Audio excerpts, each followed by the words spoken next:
Hey, how you doing? How you doing? Hmm?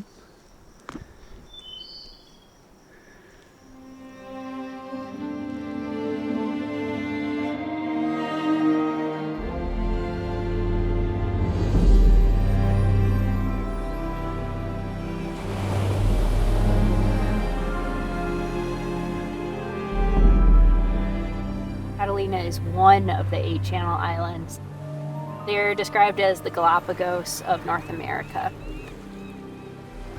California itself is a hotspot of biodiversity, and within that hotspot of biodiversity, there's Catalina Island.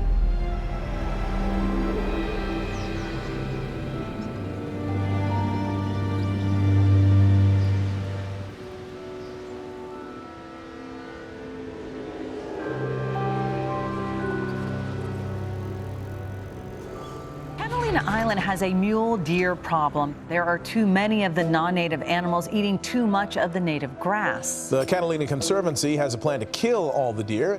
What they're trying to do now is use snipers and helicopters. Sharpshooters who will be mounted on helicopters. It's a horrible shame. All the deer must go.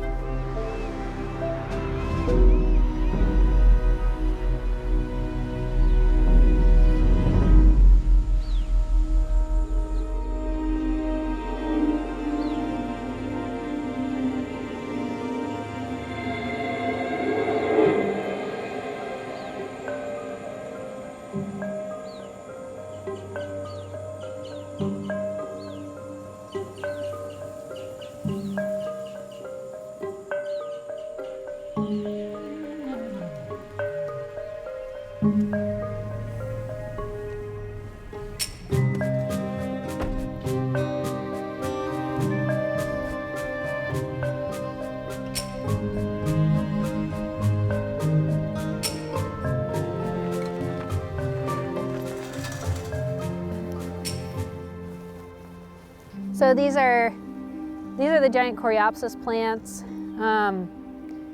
Someday, if the deer are gone, these will grow really easily all over the island, and there'll be forests of these plants. You do not see this plant on the island anymore, unless if it's on a steep cliffside where deer can't reach, or it's inside an exclosure like you see here.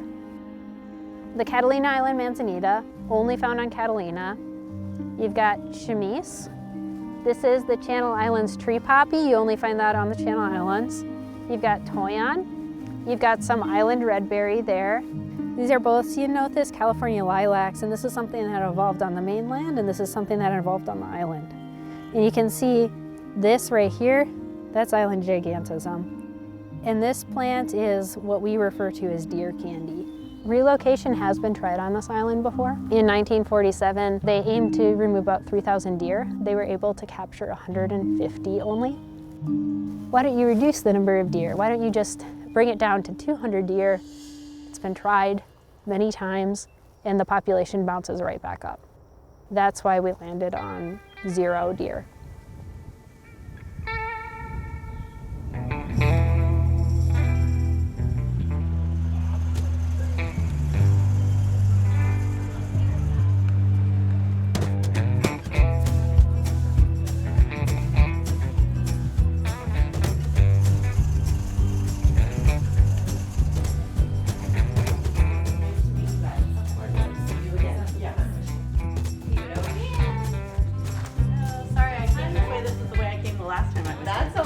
Hello, everyone. Hi. I almost didn't make it out of my house with this fully intact, so. Those are very, very cool. That's good. Can I get you something to drink? I'm going to have a glass of wine. Oh, I'll have a glass. That sounds wonderful. Red or white? I remember when we had our first demonstration. That seems like 10 years ago, doesn't it? I know. And I have to laugh because the last time I demonstrated was when they closed Pebbly Beach Road and we all walked. Oh, you go, girl. And, yeah. Well, yeah, it was, that was a biggie. But it was interesting. At the time. Those simpler days. I'll see those first fawns of the summer, and I look into those beautiful, gentle, innocent eyes, and they're viable animals. I totally understand trying to manage the wildlife, but obviously totally exterminating an entire species is not going to solve their problem. And you brought up something really interesting. You talked about there's a whole culture to hunting. A lot of people just don't realize that it's not just a sport, it is the harvest to put the meat in our refrigerator. So they're putting this picture of restoration and management on it, and yet at the same time they're coming in as the most invasive thing of all. We've seen up close and personal the other times they've done this and how much that has affected people who live here. And it's traumatizing for people like me. Of course. That have a history with gun violence. Right. To even think about someone firing from overhead, or even just to know that that's happening. You know, I don't think there's many of us that'll be able to sleep at night.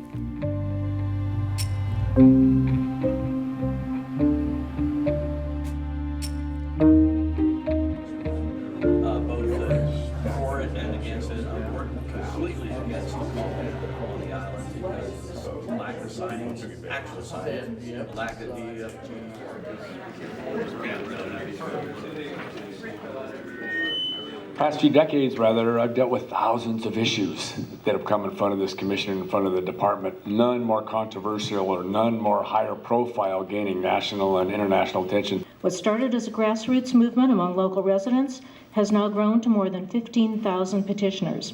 Our opposition stems from the inhumane methods proposed and the lack of comprehensive scientific studies. We do not have the science right now.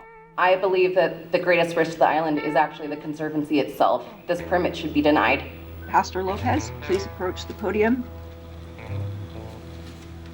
When the Conservancy started in the early 1970s, I was one of the first islanders to join, believing they were going to hold true to Mr. Wrigley's vision of managing the land responsibly. Myself and others have witnessed the slow decline of that vision over the years. I became one of the first islanders to walk away from the Conservancy.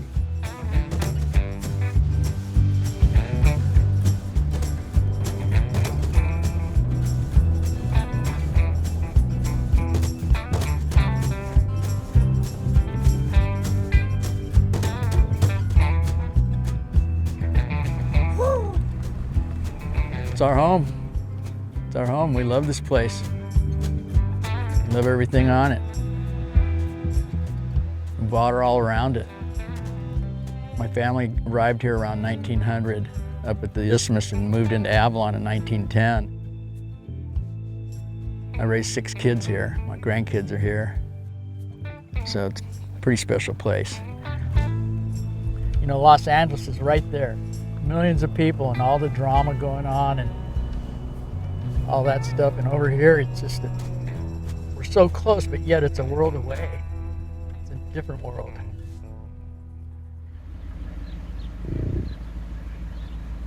Nice to see You're you. a living legend right here. Oh, I know. I can tell. Species. I'm an invasive species. I'm from Texas. What a beautiful day, folks. There are back rows from Texas and the New Hampshire. Wow. In the middle row. We'll have fun, you guys. Okay, Tom, see you, brother.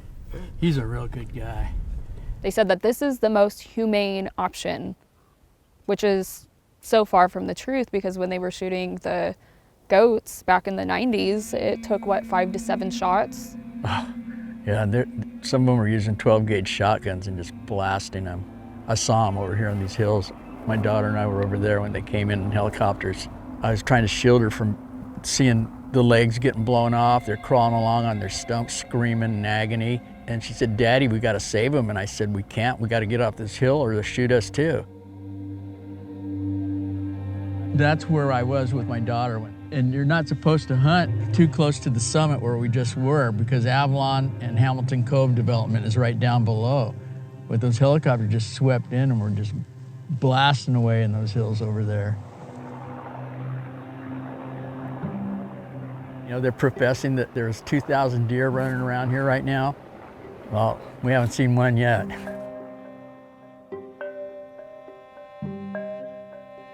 Those are animal trails.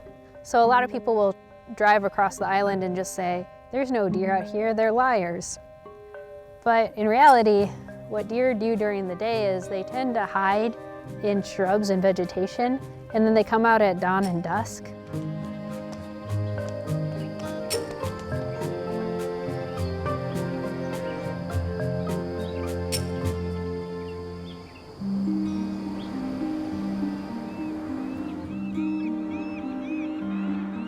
created this them and us, and the division's been terrible. The main reason they were brought over here was for hunting. The purpose was that people would go out and shoot them.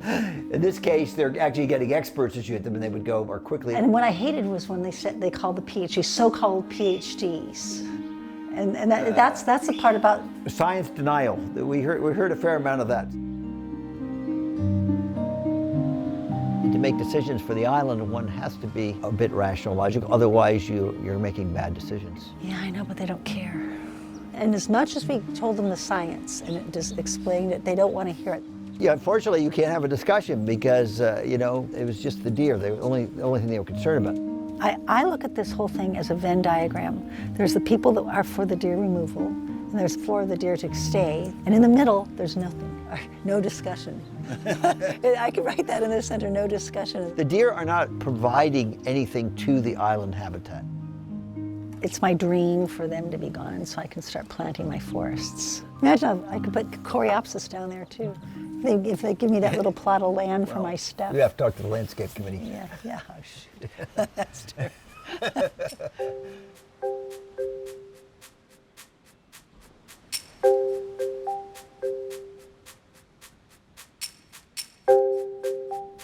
Are there 4 deer there?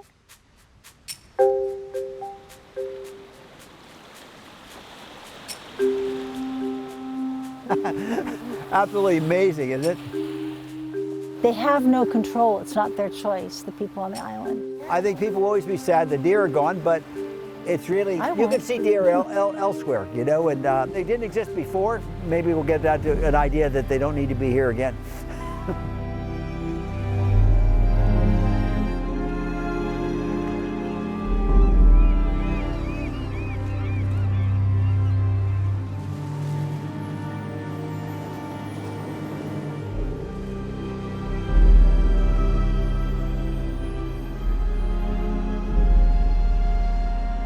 Not a single person's going to argue that fact that the Conservancy own this island. They think that they know the best way. They've always considered islanders as being backwoods, illiterate, dumb Catalina hillbillies. I know this is really emotionally challenging, but ultimately what matters? Like, are we going to preserve the island for, you know, like 200 hunters? Or are we going to preserve the island for all of Southern California? If in fact Fish and Wildlife grants the permit, we are not going away and we will not stop. And to be honest with you, I don't know how much time I have left in my life. I'd rather be happy like I was before. Until this all started, I'd rather not be engaged in this battle. It's unnecessary. I mean, it's hard when you're up against, a multi-million-dollar company, when you're up against billionaires. We have to say something about it. We have to try and stop it because it's the right thing to do. This perhaps is one of the most important conservation projects in the state right now. It's one of those actions that just has one of the greatest benefits ever.